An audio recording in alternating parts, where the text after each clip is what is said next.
Connais-toi toi-même et tu connaîtras l'univers et les dieux. Cette inscription sur le fronton du temple de Delphes est utilisée par Socrate et Platon. Qui suis-je? Qu'est-ce que je veux devenir? Ce sont des questions que l'humanité se pose depuis qu'elle existe. Ce n'est pas nouveau et pourtant cela reste toujours aussi mystérieux. Pour les anciens, l'homme est en relation étroite avec le cosmos et le divin. Il est le microcosme dans le macrocosme, le divin incarné dans le matériel. L'homme est un dieu, mais il a oublié, disait Platon. De là, la citation en tête de page « Connais-toi toi-même », dont la seconde partie est souvent oubliée, car elle gêne l'homme moderne et scientifique.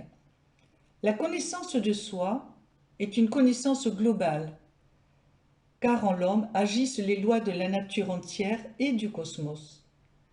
Donc, connaître comment nous fonctionnons peut nous aider grandement aussi à comprendre le monde. Dans le même temps, les connaissances scientifiques progressent sur la manière dont l'homme utilise ses ressources internes et quel est son potentiel réel, en particulier au niveau du fonctionnement du cerveau et sa relation avec les plans mental et émotionnel. Se connaître est la base du travail sur soi et du développement personnel. Chacun de nous veut progresser, développer son potentiel, mais parfois il y a des blocages. Certains considèrent qu'ils sont comme ils sont, ils ne peuvent pas changer. D'autres ne s'acceptent pas tels qu'ils sont et veulent toujours ressembler à quelqu'un d'autre. Nous avons tous des opportunités qui nous permettent de nous découvrir, de dépasser nos limites actuelles et parfois nous ne les saisissons pas, par peur, par orgueil, par aveuglement. Changer n'est pas devenir quelqu'un d'autre, c'est devenir qui on est et l'accepter. Là est la difficulté. Comment savoir si l'on peut devenir, qui l'on peut devenir? Comment savoir qui nous sommes vraiment?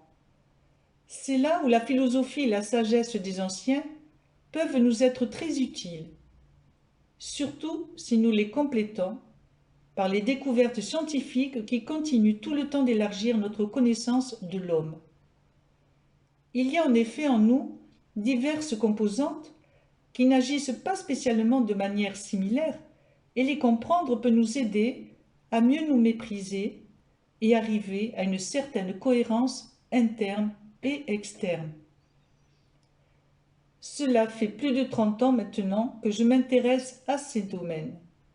J'ai beaucoup lu, fait des conférences, et je continue à apprendre année après année en dialoguant avec moi-même, en formant des personnes et en observant leur dynamique, et surtout en confrontant sans cesse mes réflexions aux enseignements classiques et scientifiques. Il faut en effet trouver des références, des modèles, pour pouvoir se comparer et voir dans quelle direction nous pouvons nous améliorer. C'est donc vers les modèles de l'homme qu'il faut se tourner, ainsi que vers certains modèles de personnalité qui nous montrent toutes les facettes possibles. Les anciens avaient déjà perçu les différences entre plusieurs types de personnalités, comme ils avaient déjà décrit ce qui se retrouvait en commun.